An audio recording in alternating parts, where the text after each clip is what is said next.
Okay, here we go. This is Mac Bolan of Illinois, Matmen.com. And I am here with Lee Kemp, USA Wrestling legend. Hoping Steve Mako can join us later if possible. And before we start, I would like to give a shout out to our sponsor, GEI Wrestling Apparel. If you want it, go earn it. So, Lee, your USA Wrestling resume is massive. I could spend a whole night just listing your accomplishments. To start off with, though, I'm going to just ask, how did you get involved in the sport of wrestling, all the way back from the beginning? You know, it was the result of not being very good at basketball. I mean, I guess I go all the way back because, like most kids growing up, I grew up in the 60s in Cleveland. Didn't do any organized sports then, just playing in the streets of Cleveland. Sure. And after sixth grade, my parents moved from Cleveland to Chardon, Ohio, which was a rural community 30 miles northeast of Cleveland. And there were a lot of farm kids, and that's when I got involved in wrestling. You know, I basically was no good in basketball, and my freshman year, I decided to just go out for wrestling. My friends were encouraging me to go out. Back then, they had wrestling in gym class, and So you didn't start wrestling until you were a freshman in high school. Correct. Yeah. Because nowadays with all the kids programs, a lot of these kids start, 6, 7, 8 years old. Very interesting. Yeah, that I just I was a freshman in high school, and I didn't make varsity till the next year. Actually, I didn't make varsity to my.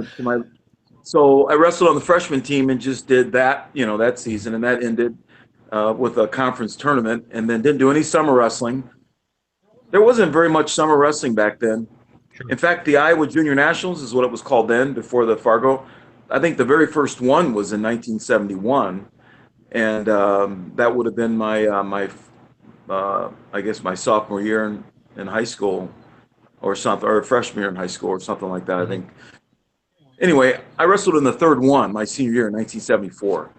So, but anyway, there wasn't much summer wrestling. So, so my sophomore year, my record was 11 wins, 8 losses, and 3 ties. We had ties back then. Right. So that was the entire record as a 10th grader on varsity. Yeah, I actually remember that too, because back in the day, like in a dual meet, you could have ties. They didn't go in overtime. It was 2-2. That was it. And it reflected in the dual meet score too. You didn't get, the 3 points for a win. It was a tie. Yeah, and my freshman year in college, I tied Kelly Ward, actually. So I've got 1 tie on my record in college. Yeah, which you were a 4-time All-American and a 3-time champ. So, and at Wisconsin. Now, you started wrestling in Ohio. Obviously, wrestling in Ohio has changed graphically since back when you wrestled. And what school did you wrestle for? I wrestled for Chardon High School. Okay. Not really a wrestling power or anything, but had my 10th grade year, we got a new coach. In fact, I made a Facebook post about that. I don't know if you could direct the audience to that post, but I found the article from the local Chardon or local Geauga County newspaper that highlighted that Chardon got a new coach, and he highlighted in that article what he stressed, and he stressed fundamentals. So that's why when people ask how I became such a good wrestler, is because I started late and didn't know anything, and he taught me fundamentals, and that's what I used to create my base from. Yeah, and when you say you post that on Facebook, for those who are watching, there are a ton of wrestling sites on Facebook, like the Insider Wrestling, Florida Wrestling Room, California Wrestling Room, and I've seen a lot of the stuff that you have posted on there frequently, like the article you're speaking of. Mm-hmm. And for people on Facebook, there's tons of that out there on Facebook. So, how did you end up at Wisconsin? Well, that's a long story too. Actually, kind of Sort of, I don't think anything happens by chance. I think it happens by divine appointment. I think just me getting into wrestling was a divine appointment. And when you ask me how did it start at the beginning, if I go all the way back, I was adopted at age 5 years old.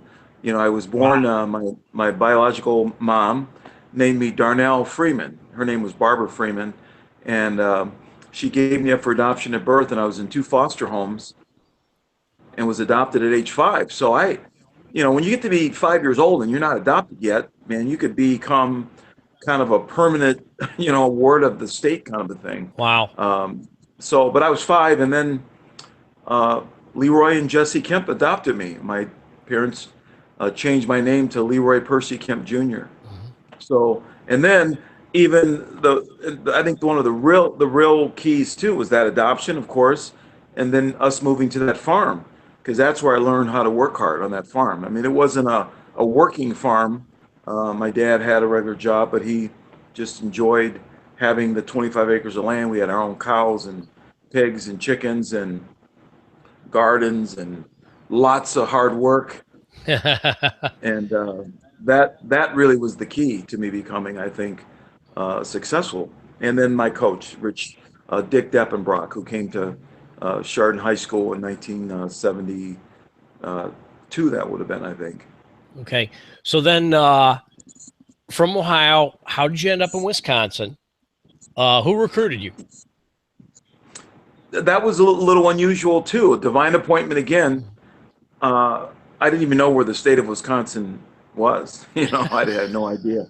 Um, I didn't try. Back then, not many people traveled. We were just No. an average family. So we'd gone on one family vacation on an airplane when I was like a kid, but other than that, I hadn't really been anywhere. But there was a local Chardon businessman named Tom Grantham, and his children went to Chardon High School, but he was a successful entrepreneur, had his own business, and he encouraged me to go to Wisconsin. And he had a relationship with Elroy Hirsch, the athletic director at the time, and the Grantham family. Tom had several other brothers. One of his younger brothers actually went to Wisconsin on a football scholarship, Tom Grantham. So Tom is a retired executive from Merrill Lynch now, but anyway, so there was a desire by Tom Grantham to help me and my family, help me, and to send me to a Big Ten school. That's kind of the way he worded it, And he said, I think Lee, I think you're good enough to wrestle D1 at a Big Ten school. I'd like to set up an arrangement to have you go up there on a recruiting trip. I've got some connections there. And that's the first time I saw a cell phone, a car phone. He had a phone in his Mercedes, and he was driving me to the airport. And our school, this is back in 74. Yeah. So our school was on strike too. That was another reason why I was free to go on a recruiting trip, because all my weekends were taken with other recruiting trips. And so our school was on strike that week. It was a Monday or Tuesday. He called me up. He said, "Lee, if I arrange a trip for you to go to Wisconsin, would you go?" I said, "Sure." He said, "Okay, get ready." And within the hour, I was in his car driving to Cleveland Hopkins Airport. Wow. So when you went to wrestle for Wisconsin, biggest adjustment for you as an individual going from the high school to the NCAA level? The biggest adjustment was the strength level of the competitors.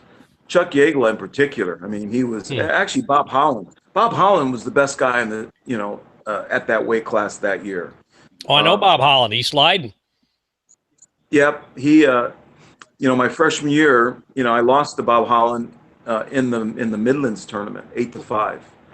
And I knew that was going to be the guy I was going to have to beat, because he went on in the finals and beat Chuck Yeagle.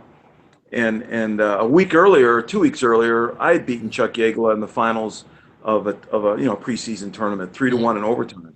So I knew Chuck was going to be good, because he was a returning All-American. He had taken fourth the year before, and I got by him, so I knew I had to get better if I was going to be a national champion, which that was my goal. Right. But Holland beat us both, so I knew I had some work to do. But Bob became ineligible during the Right. year, and Iowa State wrestler. Yep. yep. And as it turns out, he had moved up to 158, and Pete Galeas took the spot at 150. So I wasn't gonna have to wrestle him anyway. But even still, at 158, Yep. he became ineligible. So Yeah. Well, interesting note, real quick. Bob Holland that year, as a freshman, met another Illinois guy from Joliet, Jared Hubbard, in the finals that year. Holland, of course, being a Chuck Farina guy from East Leiden, and then meeting Jared Hubbard in the finals that year. So 2 Illinois guys in that NCAA state championship. Interesting side note there. yeah, well that was the year before. Yep. That was 1974. Yeah, the year before, right? Yep. And that's why he was on my radar. Yeah. I knew he was good. I knew that, and he was better than good. He was solid. He was really good. Yeah. So you went on very storied NCAA career, 3 championships after that. So then your next move, going to the next level. Now you're going to the international level. So what was the adjustment going from wrestling folk style here in the U.S. and then competing on an international level at freestyle? For me, it wasn't really that big of an adjustment, other than the wrestlers were stronger and they kept better position. Because in fact, Dan Gable said at the first training camp, I made the first team. He said, "Lee, don't worry about trying to turn people or trying to do tilts and things like that. Just take people down." And we worked a lot on parterre for not getting turned. And that's all I did. I got 1-point takedowns on everybody. I don't think I turned one person. And so I won a world championship by being in great shape and doing what I was able to do, all through college, is just be real, good on my feet. Fundamentals. Yeah. And really the fundamental skills that I learned, I don't see anyone doing today, really. Just the hand position, thumb blocking, not letting people underhook and being on your head, things like that. I just didn't give up any position, not anything. Like my last 3 years, I was undefeated my last 3 years in college. I did tied in a guy who had graduated already, and then I tied Kelly Ward, but in the East West All Star meet, that's what they called it back then. But I'm bringing that up to say that doesn't happen if you're not able to control the match. And I've been accused of being, boring in my matches, I guess. And I certainly didn't take a lot of risks, and I just controlled the match. Schultz coined a 3-0 match in the World Championship Finals one year as a Lee Kemp blowout. So that's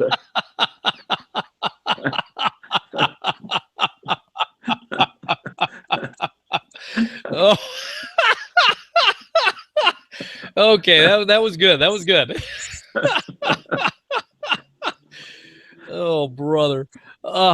So go back to NCAAs real quick here now. You were at the tournament this year. Yes. Give me your take on Penn State. It's beautiful to watch that. I mean, Kale, I don't know him really well. I know him, of course, but I've never really sat and had a conversation with him ever, about anything. Other than the first year he took over, I remember I just said to him, "Hey, how's it going?" He said, "You know what? Things are a little tough this year, but just wait." That's all he said to me. Just wait. And I knew what he meant. And boy, he was right. He had his freshman red shirt, Taylor and Ed Ruth and, the rest of the crew he had there. And the next year, boy, they hit the ground running. I think it's beautiful what he's done, although he is getting the best talent. But, people say that's why he's winning. That's not that's all never. the reason. Yeah, why he's winning. no. You can have great talent and not win. No, I agree with you there 100%. Yeah, he is doing something really special there. It's beautiful to watch. The athletes are in shape. like the Iowa guys or whatever. You know, you want to. I mean, that was one of Gable's things, and you know, the brands they came from the Gable system, and for the most part, those wrestlers are in shape too. But the Penn State wrestlers, they're in better shape somehow, and they just have better they just have a better feel for all the positions in wrestling. I think they're complete wrestlers and they're free to move and wrestle. They're not tight. They're not, I think he emphasizes them being loose. I would have loved to wrestle for a guy like Kale. I mean, I think that could have taken my 3-0 blowout to a real blowout. You know, I could have been wrestling like they wrestle, like Knopf Sure. and Taylor and all those Wide guys. open.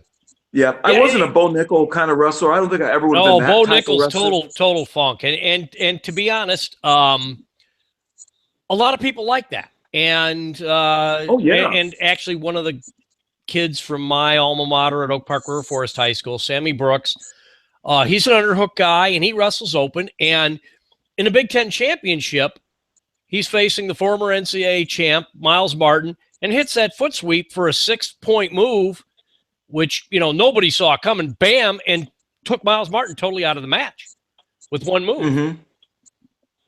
Yeah. But he wasn't really in it at all in the Nationals. I don't know, man. I think that just shows you how that mystique, that Penn State mystique is similar to the Iowa mystique back Yeah, in my day. I think people wrestle different when they wrestle a Penn State wrestler. And they, I hate to say it. I mean, I'm an Isaiah Martinez fan, but he sure. just wasn't himself in that final match. I think that Penn State steamroll effect kind of affected everybody, Yeah, I don't and know the he whole just Imar backstory. From what I've heard, there's a lot more to it than that. So, and I don't like to indulge in gossip more than just the wrestling part of it. But Mhm. he got caught, with that inside, well, the inside leg trip, they call it in wrestling and judo, it's Ouchigari, but Mhm. but he was down and forced to get into a bad position. Yep. And that's that complete wrestling concept that Mhm. Penn State can do. You've got Joseph who just could wrestle in that position, and Imar is really good with an underhook. I mean, Oh, very and good. he Very, tried, very good. and but Kale's a great coach. Maybe he worked with him or something. But I just Yeah. think they just could feel position. Well, the And five the five finalists, and you were there. You were at the NCAA finals. The five finalists. Now, I think Rutherford and Nolf were given. I mean, I think they were favorites. But then, it was a toss up between Bo Jordan and Hall, and then the last two were Mhm. underdogs. Yet they still win Yeah. 5 in a row. The last two were under. I mean, Gabe Dean and Imar, they were underdogs. Yep. Gabe Dean, unfortunately, a guy of his position, it just seemed like even a guy like him could get caught up in the Iowa and the Penn State steamroll. I just think that he just got caught up in it and it didn't wrestle the way he normally probably would have. It was the finals. He got tight. Well, the first takedown he got it like Oh I yeah, thought he would, but then he absolutely. just got then he just got real tight for some reason. I don't know what happened. I'm sure he doesn't know. I mean, I'm sure he's unhappy about what happened, but Obviously, yeah.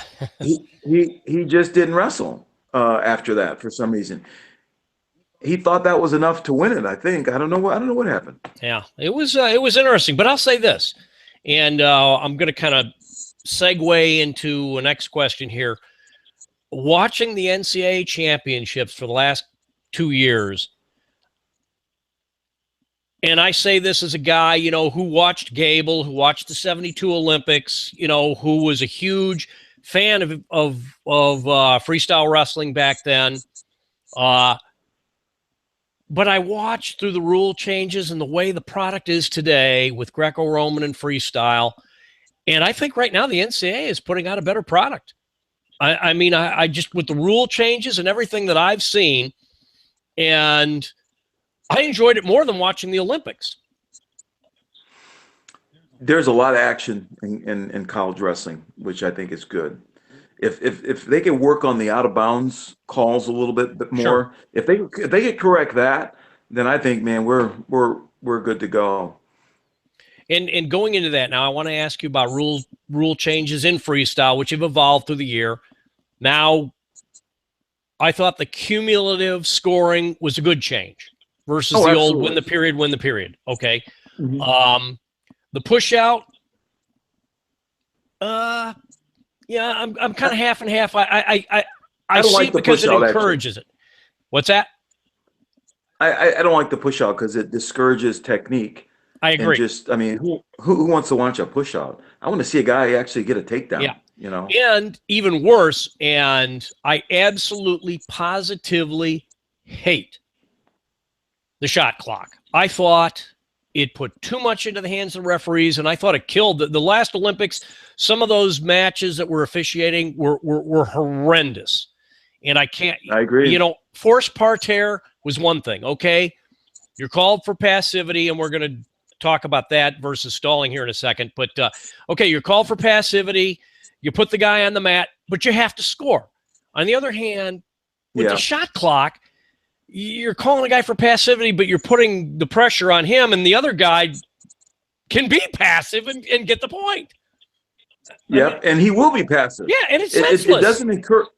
It doesn't encourage the other wrestler to do anything except be stall. Yeah, if he stalls, he gets a point. It's ridiculous. And when we talk about stalling in folk style wrestling, and to me, if you've got a guy on the bottom and he's losing and he gets called for stalling, I think to myself, how is that stalling? He's losing.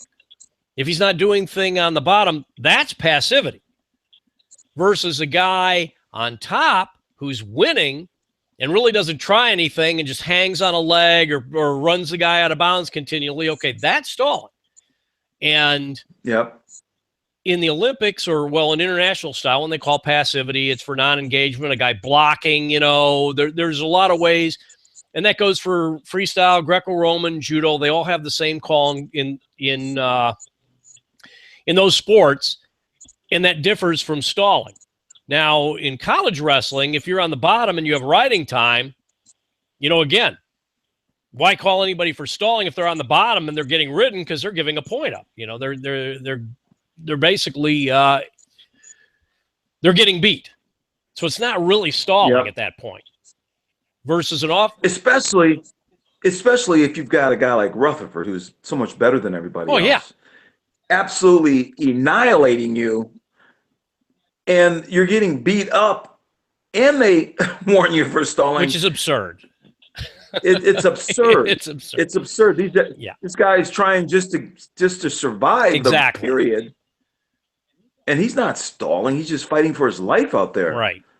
It's crazy. Yeah, it is, and I think we're kind of in agreement on that. And the problem I have with the shot clock, and like we were saying, calling passivity, okay, great, and warn, point, whatever, I got no problem with that. Penalty point, but that shot clock thing in freestyle, and this last Olympics, the officiating in several matches was just horrendous. I mean, the Franklin Gomez match just right away comes to mind. Just absolutely horrendous. So, like I said, I thought the NCAA wrestling portion of it, the way the changes have been, like with the 4-point near fall and that, I really have started enjoying NCAA wrestling much more than I have the freestyle and the Greco-Roman now. And I don't know what they'll do. I hope they get rid of the shot clock. I thought that was, it's absurd. It puts way too much power in the hands of a referee. Yep, I agree. So now, you had a lot of success on the international level. I want to go back, obviously, to what's going to be a bittersweet memory. Talk about 1980 Olympic team. 1980 Moscow Olympics, and actually a good team. I mean, if I recall, Mark Johnson was on that team too, a really good U.S. team. And then politics get involved. Your thoughts? Totally unprecedented. It was unbelievable, considering the fact during the Olympic Games that Jesse Owens competed in, had his great victories. Absolutely. With Hitler in power, I mean, the whole bit. We went there and we won. And I envisioned us going to Russia and winning medals right there in Russia. Obviously, the situation was different. Sure. Russia wasn't, invading Nazi and Germany, killing sure. any. But you make a great point. You make an absolutely great point because Jesse Owens just going out, he didn't have to put a glove fist on and stand. He didn't have to bow for the national anthem. All he had to do was go And out win. there and win gold medals and run all of the so-called, Aryan, blonde-haired, blue-eyed guys into the ground, and probably in one Olympics make a greater statement against racism than you could. And the backstory, which we all know now, Yeah. which didn't know back then, but one of the German uh, runners helped him, with the markings of his long jump, that whole Mm-hmm. thing. Right. It just shows the camaraderie of athletes, and it's the same then as it is today. There were several of the Russian wrestlers I appreciated, respected, and to this day we each other and respect each other. Gable always said that his motivation was to go there and win medals right there in Moscow. That was our motivation. It's almost like if I had a good college team, I'd love to go right there in Penn State's gym and beat them. Absolutely. Um, so that's exactly where we were coming from. But to just remove our opportunity for competing is just unbelievable. And not only our opportunity from the United States, he convinced our allied nations like Japan and others to Right. To boycott as well. boycott. And of course, that steamrolled into a boycott of the 84 Olympics in LA. And obviously, when we talk World Cup soccer, we talk Olympics, the nationalism is going to be involved. You're competing for your country. That's one thing. But to get politically involved, and sure, in the 30s, the U.S. would have had, any opportunity possible, any excuse to, boycott the Olympics in Germany in the 30s. But like you said, you go out there and you beat them. And if I'm in Jimmy Carter's shoes, I go to the USOC and tell every single team, hey, don't just go over there and compete. If you compete against a Soviet bloc or USSR, person, I don't care if it's in badminton, wrestling, whatever, do everything you can to beat their rear end in their home city. But he goes there and tells them all to let's just boycott. That's Yeah, crazy. it was That's insane. just it. It's mind blowing to me, and I think Jimmy Carter tried to, for some reason, was failing, in his. I don't know. I Yeah. shouldn't even talk politically. I don't know why. I don't know why he made that decision and why he stuck by it. And really, it's even worse. And that would never happen today. But his cabinet and the USOC, they all agreed.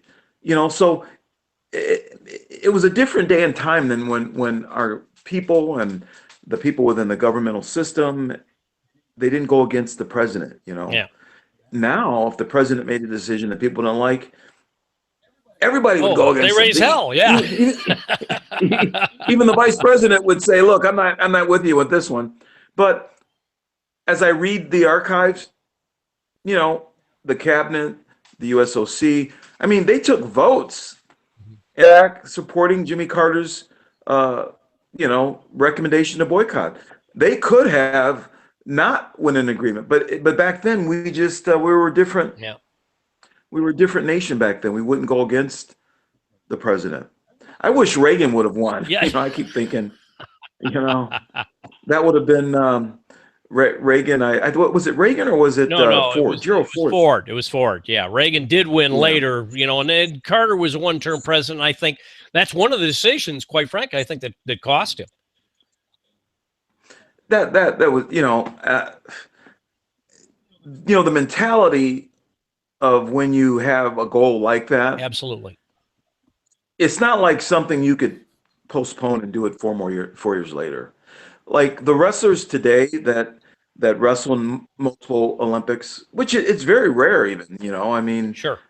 even back in my day, it was rare, to have like Ben and John Peterson wrestle in two Olympics. Even Gable didn't wrestle in two Olympics, even though he No, was probably good enough to win in '76. It's just hard to keep your mind in that place to do it for another Olympics. You're just a different person, yeah, and I certainly was a different person going for those next 4 years. I just wasn't the sure. same wrestler. Well, and there's a physical aspect of it too, and because the Olympics are just every 4 years, timing is a huge part of it too. I mean, it is timing. You could go to an Olympic trials, in 1 year, you know, be the best guy out there and just have a bad day, and not Absolutely. make it, and then that's it. Boom. It's just it's such a tough thing, and then to have guys like that, and yourself, and make the team and get ready to go, and then all of a sudden, well, no, guess what? You're not going. It's just brutal. And I mean, I don't just say this, from an athlete's perspective, but as fans' perspectives too, saying, "Oh yeah, we're just going to sit this one out." That's mind-boggling. I can't. I would have appreciated and still would appreciate Jimmy Carter coming in, weighing in, and apologizing. Maybe he doesn't feel he needs to apologize. Maybe he viewed sports as something that could be used as a political pawn for something that he wanted to accomplish that he thought was greater than that. But um, boy, it was a horrible mistake. I mean, it was Oh, I horrible. I agree. mean, Yeah, it was terrible. So, what do you do now? And go ahead, and I want all our viewers here. So, what are you doing these days? Are you still teaching? I mean, I know you've done you do seminars on motivational speaking and that, but what are you doing these days here in Illinois? I've been doing a variety of different things. Um, I had the opportunity to work with a couple UFC fighters and some wrestling coaches, and have gone and been very successful. Like Izzy Martinez, for instance, does an awesome job with the With fighters he works Montini, with. sure. Yep, And I've had right, the as fighters, opportunity. as MMA guys, right, you're right. Yeah, Yep, I've had the opportunity to do that as well on a very, very limited scale. But I got my foot in the door. I'm starting to work with a couple high-profile fighters. Dominic Cruz was one of the fighters I got to work with out in San Diego, or Chula Vista is where he trains out of, and got to work with Tim Kennedy, who works out of Austin. And I'm in. I'm a featured a pro for the company Onnit, ONNIT, which is a nutritional supplement company, and it's way more than nutritional supplements. Actually, it's a total human optimization company. Is how the founder Aubrey Marcus likes to coin the company. But that was a really cool relationship that came out of the company Forza that I had. You may remember I sure, started a nutritional company because my passion is in health and wellness and nutrition. And I created a company and had a partnership with USA Wrestling.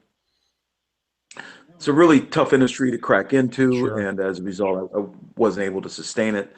But one of the contacts when I was doing Frizz in the company that was making my products, it was a holistic company in the wellness industry. They make great products. One of the executives from that company left there and went to On It. So just how things happen, I got in a conversation with someone, and he mentioned, "Hey, why don't you uh, give that guy a call? Remember the guy that you worked with at your previous company?" So I did, and so anyway, long story short, now I've been connected to the company On It. Obviously not in any ownership type of a situation, but I'm just happy and proud to be a part of it, to be promoting a company that makes such great products, and they work with athletes. They work with Donald Cerrone, Cowboy Cerrone. They work with Cody Garbrandt, who just recently uh, had a great performance, actually beating Dominic Cruz Mhm. and Tim Kennedy and some other athletes. So I've had the chance to go there and actually give my expertise, my wrestling expertise, to some of those athletes, and I'm hopeful that'll continue. I'm on their website as one of their featured pros. which is an honor to be there alongside some of the great other trainers that Onnit supports, sponsors. Mm-hmm. So I'm doing that. I do some motivational public speaking. I'm working on a book that I'm in the final stages of. Nice. On my website, I have a blog there that I have a lot of motivational messages that I've kind of acquired over the years just through my journey as not only an athlete but even as a business person. So I've compiled all that, and I'm putting it into a book format, and hopefully that'll be out very soon. So And do you still do wrestling clinics or? well, yes, absolutely. Whenever I can. I mean, I was recently in Michigan with Dave Mills, and Dave has become a good friend, and uh, he shot some videos of me and my technique, which is awesome Mm-hmm. because I was getting old and had never done any technique videos before. So he and I both felt I had a lot to offer, and so now my technique is memorialized, if you want to call it that, in a series of DVD tapes. And really, the benefit of those now is I got all those other years of learning because as a coach, you just keep growing, keep learning. So, but most of the things I'm doing are kind of still involved in wrestling and Mm-hmm. physical fitness and nutrition. It's just in that area of interest that really excites me if I can help someone in any of those areas. And then, over the many years of not just being a good athlete, and I've had a chance to coach some great athletes, and then I've had the chance to run a car dealership for 14 years. Totally varied. I view that as like getting on the mat every day, man. That's a tough business to be successful in. But in all those years and all those things that I've been able to do, I think it makes me a great motivational speaker Yep. because I can talk to business, I can talk to athletics, I can talk to all the different motivational, mental, physical, and then just the health components of it. If you can enhance your health by your diet, nutrition, and Mm-hmm. exercise, it's going to help all areas of your life, really. Sure. So, So if somebody wanted to get in touch with you, say for the people who are watching wrestling clinic, etc., how would they go about it? my email address is lk@leekemp.com.